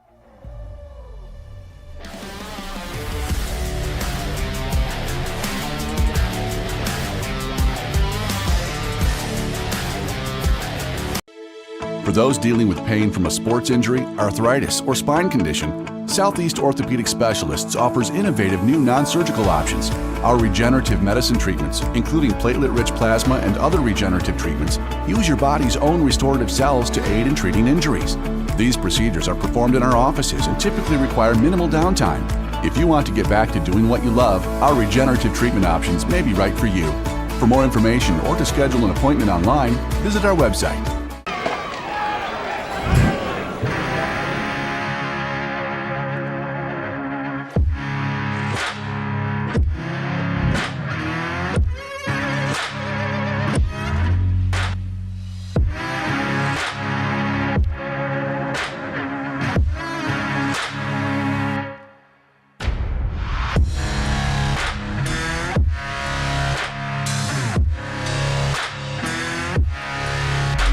Finally, a family atmosphere, kid-friendly restaurant with a real sports bar feel. Bricks Jack's Beach features all of that and a large, climate-controlled covered patio with misting fans and heaters for all seasons. Mix in an extremely diverse menu that features the most quality and affordable steak at the beach, and there's no reason not to enjoy your next lunch, dinner, happy hour, or big sporting event at Bricks Jack's Beach, 300 2nd Street North in Jacksonville Beach. See you at Bricks Jack's Beach. You really got to hand it to him. Hold on. The previous play is under further review. I'm not sure what he could review, but okay.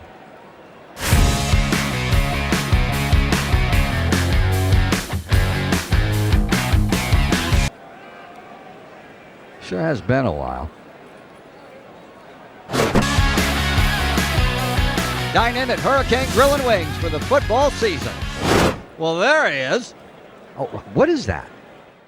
Hey everyone, Olivia Tasley here from Action Sports Jax to tell you all the different ways you can watch our new 24/7 network. 3 easy steps. You don't even need a pen and paper to write it down. Step number 1, download the app. Search Action News Jax in your app store either on your phone or your smart TV. Then, once you're on the app, click on that little drop-down menu in the upper left-hand corner with the 3 little lines. That'll show you these options, and boom, right here, click Action Sports Jax 24/7, and you will be brought to our continuous stream channel. That app can be accessed through all these different platforms, whether you have Roku, Fire TV, Smart TV, Apple TV, or Google TV. You can find our app. Now, if you don't have access to the app, don't worry, we still got you covered. We're across all social media platforms from Facebook, Instagram, X, YouTube, Twitch. We have a podcast channel. Plus, check out our short reels on our TikTok. Action Sports Jax 24/7. It's on all the time and everywhere. It's a new logo, new branding. With Bold City Heating and Air, it's an old school approach. One of the few locally owned and operated air conditioning businesses left in Jacksonville. It's hot, Florida in the summer. You can't do much to avoid it, but you can keep cool with Bold City Heating and Air. It's every customer counts kind of service, from when these trucks have pulled up to my home over the last couple of years and when they pull into your driveway as well. From communication to pricing to the actual service, everyone at Bold City Heating and Air cares about you. You know who's coming to your house. You know they will be well trained, and they will respect your home. Air conditioning convenience at boldcityac.com. Stay cool while it gets hot. Bold City Heating and Air can help. Don't get caught sweating all summer. boldcityac.com, and they have financing to help. New systems starting at $110 a month and $50 off any repairs. Stay safe, stay comfortable with Bolt City Heating and Air at BoltCityAC.com. Homegrown in your hometown. Let's get back into some college football talk. We had a lot of hockey talk earlier. Of course, our Monday home is inside the Icemen's corporate facility and their training facility. It's known as the Community First Igloo. That's where I'm set up every Monday. The Young Norvelle Show coming to you from Icebreakers Bar and Grill. Brent Beaird joining us. We had Alex Reed earlier from the Icemen, as he does every Monday, catching us up. And we'll hear from, I think Pat will be with us again tomorrow. Patrick Young, traveling busy guy, as we finish up some college football talk with Brent Beaird. Brent, we've already talked about some of these. We've done the winners mainly. Losers from the weekend, LSU. I know mathematically they're in. I don't take them serious. I know they've only got 2 losses. I'm not so sure LSU doesn't have one more loss in them. Yeah. They still have, let me see if I can find, they still have Florida. It looks like, they've got a tough, they've got at Florida, Vandy, Oklahoma. I'm not so sure they win Florida or Vandy, both of those games. Yeah, I agree. And it depends on what Oklahoma can do. Yeah. Offensively. The problem is Garrett Nussmeier has struggled a lot as of late. He threw 3 picks in the second half in the A&M loss. Threw a crucial pick, which is really great play. About basically, I mean, in the front of the end zone. Yeah, right on the goal line. Yeah. That's right. So, and that made a difference. LSU not able to run the ball well. They've still got wide receivers, but and the LSU beat writers have told us they just don't have the talent yet. And it really shows. I think you were saying that, Brent. I think you were saying that early in the year before the season. Mm-hmm. You didn't think LSU might be the talented LSU. And I'll tell you one thing. Did I watch every snap of Florida, Texas? Of course I did. I saw every snap as you did, and Florida got it handed to them. I'm not positive Florida can't win that game Saturday.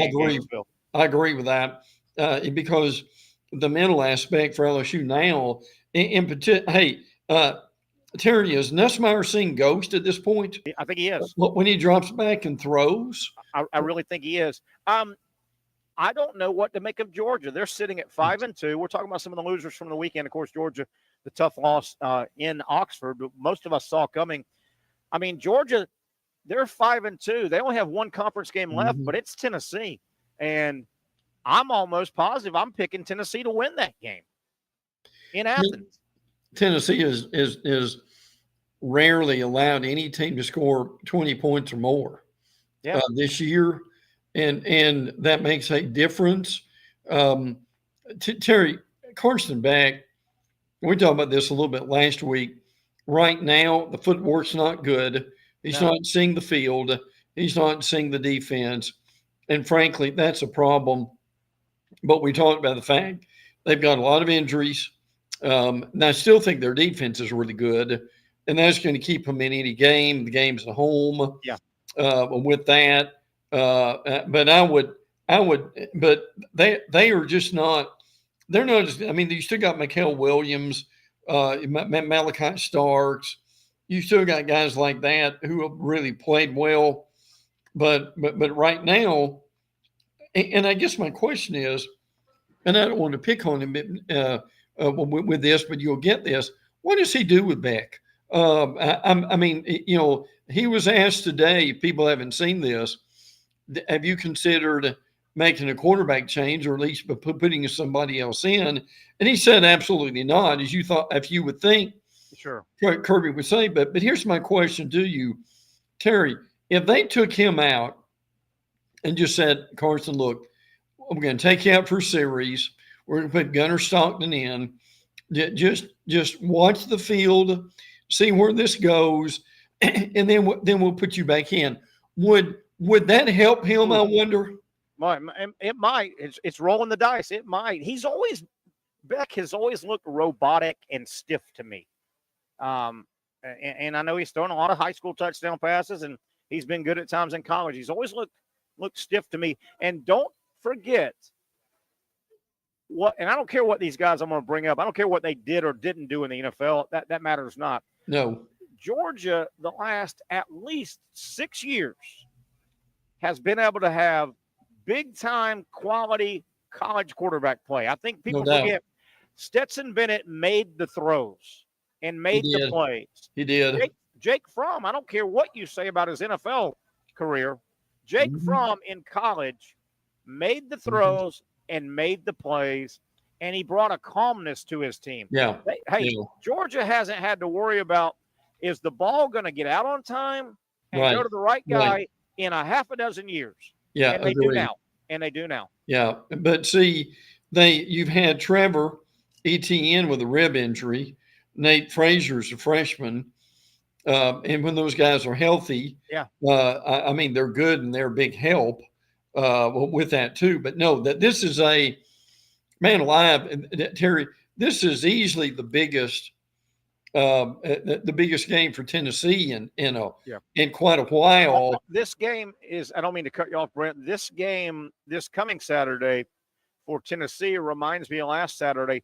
Ole Miss and Lane Kiffin had to win that game. Right. I don't think any of us would have taken them serious anymore unless they went out and beat them, and they did. Tennessee has got to win, and there's no reason Tennessee shouldn't win this game in Athens. Right. But they've got, would you agree with that? Josh Heupel and Tennessee, if they want to be considered top of the echelon SEC, the Big Four, Big Five, they got to go win this game. I'll tell you what, no one stopped Dylan Sampson the whole year. Nice player. Who leads the SEC in rushing. He's a Tennessee running back. He'll make a big determination on where this game is going Saturday. But I'm telling you, this is the biggest game. It's the biggest game in Athens in quite a while. It really is. It really is. This is a spinoff, and we won't stay on it. But I know you're a Heisman voter. I understand the Heisman Trophy. You understand it. It has a lot to do with on the field. It also has a lot to do with feel-good stories. It does. I mean, if you took right now, and if you said, okay, you've got to drink this bottle of truth serum, and you said, who's had the better year from the running back position? All things equal. Numbers, opponent, meaningful games, meaningful carries, pressure. Genty at Boise State or Sampson at Tennessee? Look, I'd give it to Sampson because of who he's played. The competition. No doubt. Competition. No, and see, he's already got 1,100 yards and like 20 touchdowns. That's amazing to have that kind of year. In the SEC. Brent, want to go back real quick to Miami. The Hurricane season far from over. And the Hurricanes, I think their playoff chances are far from over, mainly because they're in the ACC. They are. You know what? If they get to Charlotte, the Georgia Tech game never happened, did it? If they can just make it to Charlotte. Agreed. Yes. They're still in it. They're still in it big time. I'll tell you the thing that's bizarre, frankly, is, and who would have thought that this would happen? I believe it's SMU's the only team in the ACC or the other team that has one loss. Yeah, they're fun, man. SMU. Well, I'm sorry, Terry. They're actually undefeated in ACC play. Yes. Yeah, they are undefeated and they are fun. And guess who? They lost, I think, a 3-point game to BYU. Yep. A really good BYU team is who they lost to. Brent, real quick, we've got all week to talk about some upcoming games, 3 or 4 that intrigue me. Obviously, we've talked. LSU Florida intrigues me because I think Florida's got a chance. I agree. With the power running game. Here's one. You feel bad for the way the Utah game ended with BYU, but Utah is at Colorado. Keep an eye on that game. Kyle Whittingham can still coach. Missouri at South Carolina. That is bowl game pecking order. I mean, that is bowl. I know Missouri's only got 2 losses in conference, but they're not going to win the conference. I don't think they're not. No. But this is a bowl game pecking order game, wouldn't you say? I don't think there's any doubt about it. Brady Cook. This is unbelievable. Drew Pine, who came from Notre Dame and really stunk up the field against Alabama, threw like 3 touchdowns in that game. But I've got to ask you, the quote of the year so far was Eli Drinkwith after the game.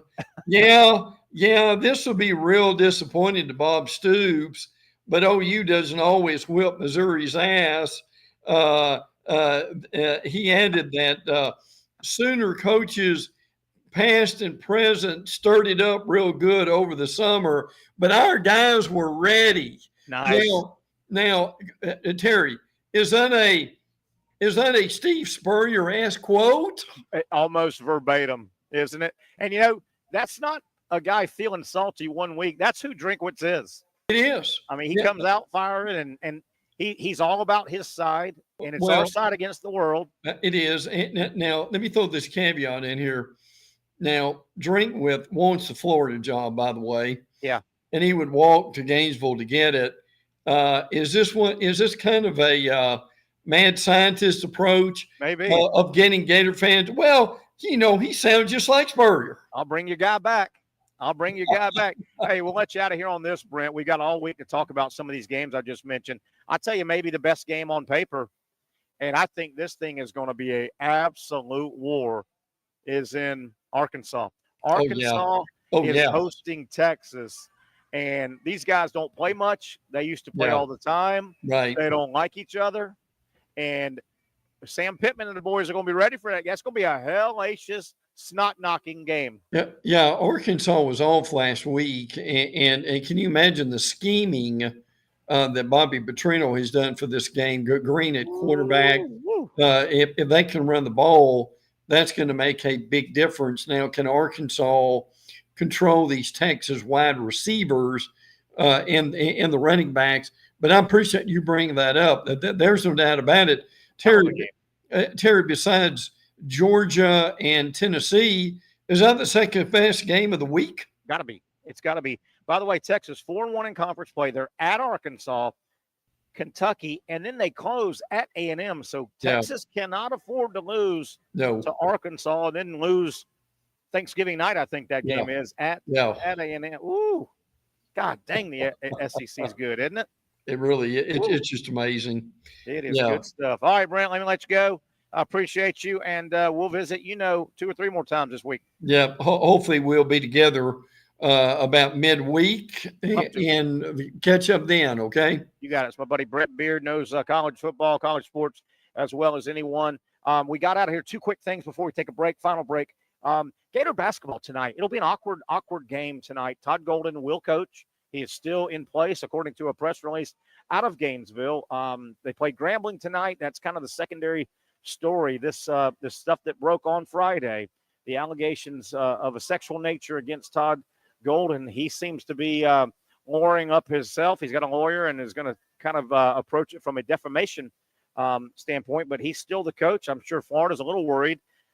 Innocent until proven guilty. You don't want to bury your guy before if it comes out innocent. You don't want him suing you. But yeah, awkward situation tonight in Gainesville as Gator basketball plays their next game.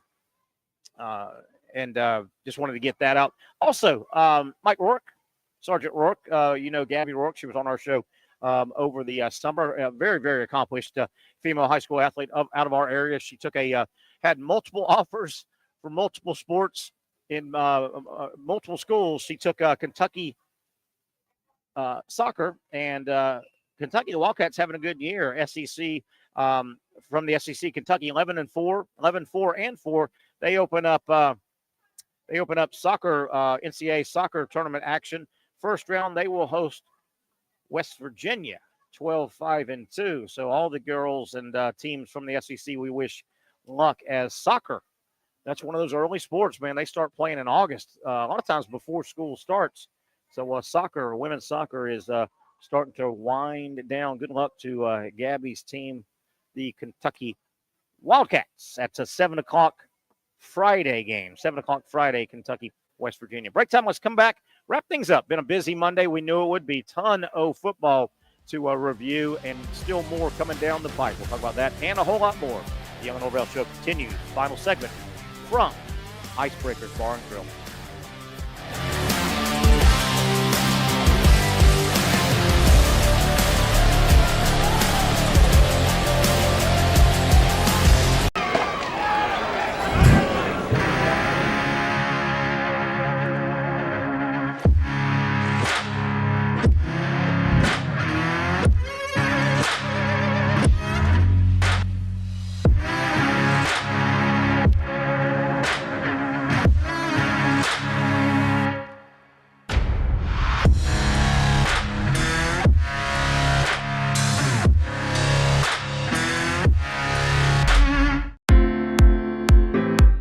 At Southeast Orthopedic Specialists, we know pain and injuries can stop you from doing what you love.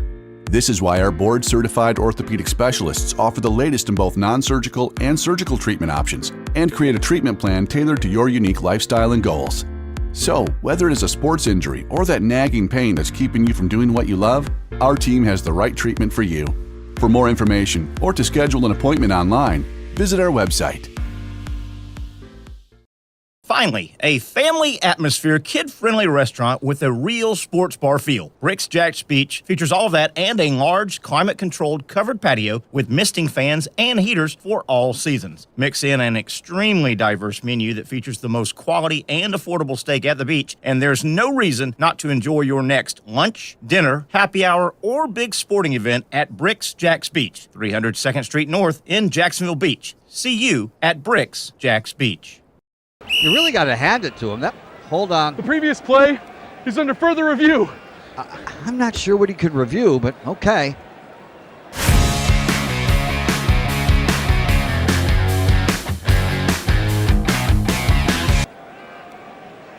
Sure has been a while. Dynamic Hurricane Grill and Wings for the football season. Well, there he is. Oh, what is that? The Action Sports Jax 24/7 network is streaming. I'm Stuart Weber, and I'm here to teach you a nice three-step process on how you can watch all your favorite programming from the Brent Show every weekday 10 a.m. to 1 p.m. or the Cup Date with me. It's fantastic. We talk NASCAR. It's a great time. Wednesdays at 1 o'clock. All right, first step, easy. Download the Action News Jax app. You probably already have it downloaded on your phone, so you might already have that one taken care of. Step 2, see that stack of pancakes up there? You click that stack of pancakes, and it's going to bring down step number 3, which is a full screen of all the different streams that you can click on, including the Action Sports Jax 24/7 stream. You click that, the video's rocking and rolling on your mobile device. You're watching all the shows you want to, and you're having a good time. You can also do it on your smart TV with the Action News Jax Now app. I do it on my Samsung TV at home. It's a great way to watch it on a nice, large screen for all the content. That's the Action Sports Jax 24/7 network. Hope you can find it. You trust CGC to make your water great, and now you can trust CGC with your plumbing needs as well. Fast, convenient scheduling, licensed and insured. A quick call away at 904-552-1242. You never know when you're going to have an issue with a shower, toilet, or maybe it's a sink that sometimes is easy to fix. All right, let's be honest. I'm not fixing anything. I'm totally staging this because when I have a plumbing problem, I call CGC Water Treatment and Plumbing. Trained professionals, transparent pricing, customer satisfaction. Small problem or even a bigger issue. Maybe you need a new tankless water heater or something a bit more intricate. The experts with 25 years of experience at CGC Water Treatment and Plumbing can do it all. Call 904-552-1242 or visit cgcwater.com. That's 904-552-1242 or cgcwater.com. CGC Water Treatment and Plumbing, an authorized independent Connecticut dealer. Florida license number CFC 143-2579. Hey, it's been a really busy show here on a Monday. That's the way they always are during football season. Get through one weekend and start looking ahead to the next as we're starting to wind down, particularly the college season. There's, about 3 more standard regular season Saturdays before conference championship Saturday, first week of December. That next Sunday, the next day, after the conference championships, the selection show. I cannot wait for the selection show. You know how much fun March Madness Selection Sunday is. Well, imagine that with college football and people waiting to see who officially got the first. Well, we kind of know the first 4 seeds, but who are going to be 5, 6, 7, and 8. They will host the first round. Who will be coming to their ballpark or their campus. Looking forward to that. As college football is winding down, the NFL, it's always hard to believe how long their season is. And, of course, the NFL just recently added an extra regular season game. They're up to 17, so we just passed the halfway point of the NFL. We had a lot of Jaguar talk earlier today, 2-8 going nowhere. Where do you go now? You really probably, if they haven't already had meetings about this, if you're the Jaguars and anybody really in this situation, 2-8, playing out the string, and I get it. It's professional football. It's professional sports. You have people that pay to come be entertained by your performances. With that being the case, though, Trevor Lawrence, the quarterback, certainly some seriousness, some type of serious issue with the shoulder. How serious? I don't think we know. Do you rush him back? Or are you trying to win football games? Are you trying to develop players on your roster looking ahead to next year? It's a tough call. With that said, what do you do with Mac Jones? Mac Jones, he took a step back yesterday, and he certainly took a step back when it comes to shopping him to the rest of the league in terms of maybe getting something of value, depending on his contract and, what you could get for him. Mac Jones, I thought, had a little bit of value coming out of preseason. He threw some great passes. He just looked like a competent, experienced NFL quarterback.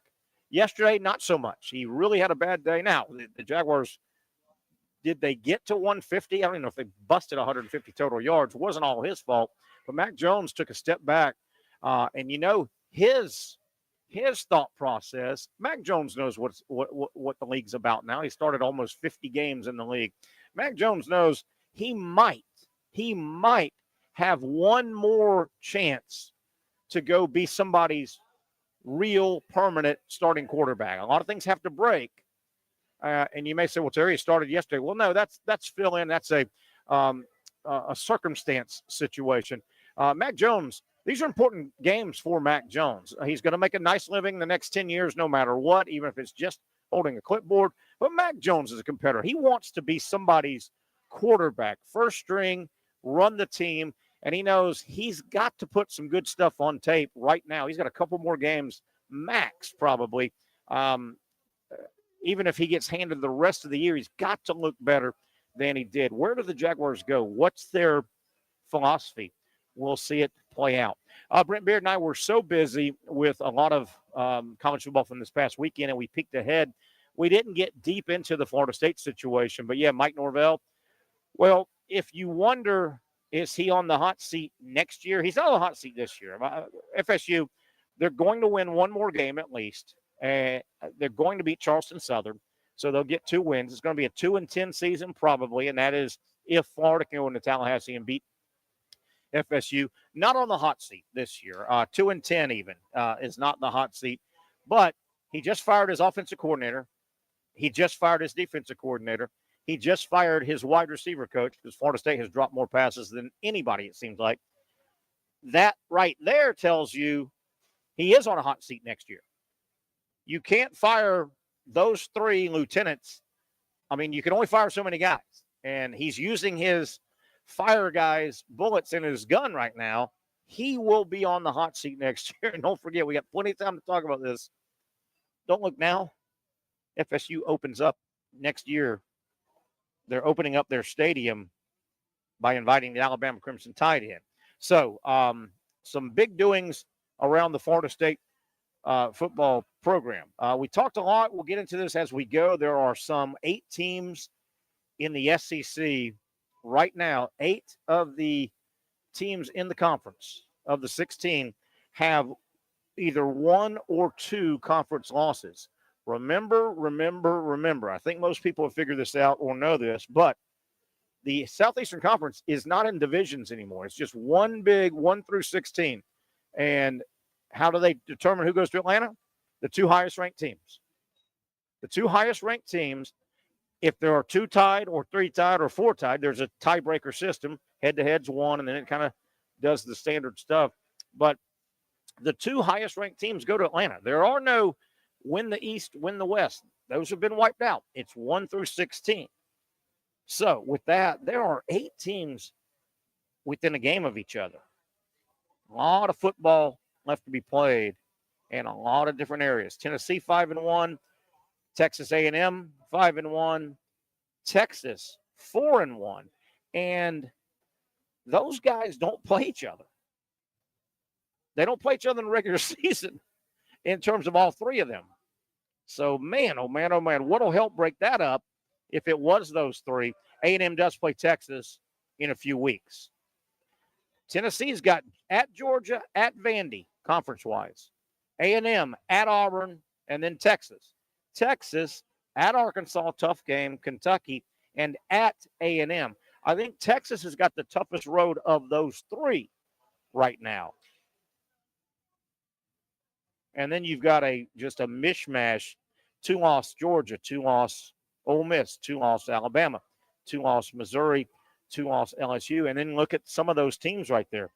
Georgia lost to Alabama and Ole Miss. So Georgia right there, that's a tough setup, because Georgia right there would lose a tiebreaker against Ole Miss or Alabama in terms of the 2-loss teams right now.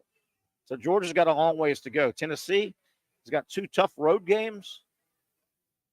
A&M's got at Auburn and Texas. If they could not, that's going to be a big game. Going to be a big one. We'll go through a lot of this as the as the week progresses. That's what we do this time of year. That'll just about wrap it up. I want to thank Alex Reed. He joins us on Mondays. He is the Director of Communications and Broadcasting here for the Icemen. He walks us through. I appreciate all he does for our show and helping me learn this wonderful game of hockey that is really, really getting a stronghold with all of our northern people that move down. This is their sport, man. And there's a strong hockey presence in Duval County. I guarantee you that. And right here at the Community First Igloo. Come check it out. We're inside Icebreaker's Bar and Grill. That'll wrap it up. For Brent Beaird and, of course, Alex Reed, I'm Terry Norvelle. We'll do it again tomorrow live, 4 o'clock from Mandarin. We'll be at Hurricane over in Joyington Creek.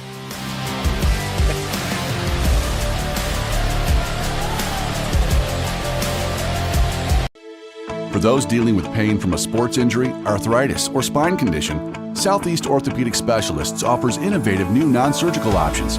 Our regenerative medicine treatments, including platelet-rich plasma and other regenerative treatments, use your body's own restorative cells to aid in treating injuries. These procedures are performed in our offices and typically require minimal downtime. If you want to get back to doing what you love, our regenerative treatment options may be right for you. For more information or to schedule an appointment online, visit our website.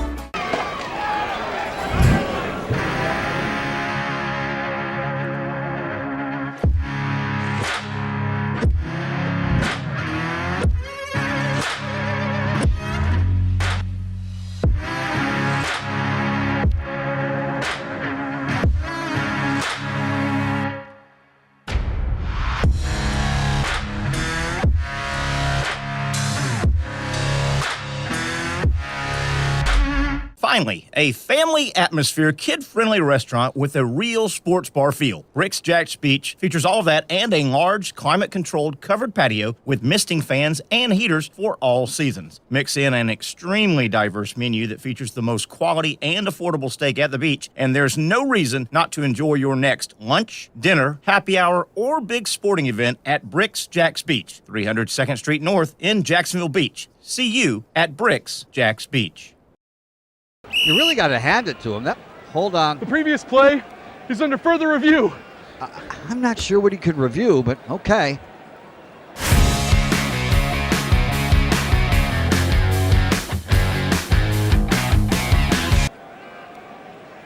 Sure has been a while.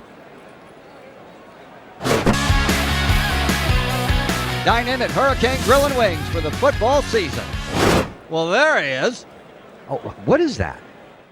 Hey everyone, Olivia Tasley here from Action Sports Jax to tell you all the different ways you can watch our new 24/7 network. 3 easy steps. You don't even need a pen and paper to write it down. Step number 1, download the app. Search Action News Jax in your app store either on your phone or your smart TV. Then, once you're on the app, click on that little drop-down menu in the upper left-hand corner with the 3 little lines. That'll show you these options, and boom, right here, click Action Sports Jax 24/7, and you will be brought to our continuous stream channel. That app can be accessed through all these different platforms. Whether you have Roku, Fire TV, Smart TV, Apple TV, or Google TV, you can find our app. Now, if you don't have access to the app, don't worry, we still got you covered. We're across all social media platforms from Facebook, Instagram, X, YouTube, Twitch. We have a podcast channel. Plus, check out our short reels on our TikTok. Action Sports Jax 24/7. It's on all the time and everywhere. It's a new logo, new branding with Bolt City Heating and Air. It's an old school approach. One of the few locally owned and operated air conditioning businesses left in Jacksonville. It's hot, Florida in the summer. You can't do much to avoid it, but you can keep cool with Bolt City Heating and Air. It's every customer counts kind of service, from when these trucks have pulled up to my home over the last couple of years and when they pull into your driveway as well. From communication to pricing to the actual service, everyone at Bolt City Heating and Air cares about you. You know who is coming to your house. You know they will be well trained, and they will respect your home. Air conditioning convenience at BoldCityAC.com. Stay cool while it gets hot. Bold City Heating and Air can help. Don't get caught sweating all summer. BoldCityAC.com. And they have financing to help. New systems starting at $110 a month and $50 off any repairs. Stay safe, stay comfortable with Bold City Heating and Air at BoldCityAC.com. Homegrown in your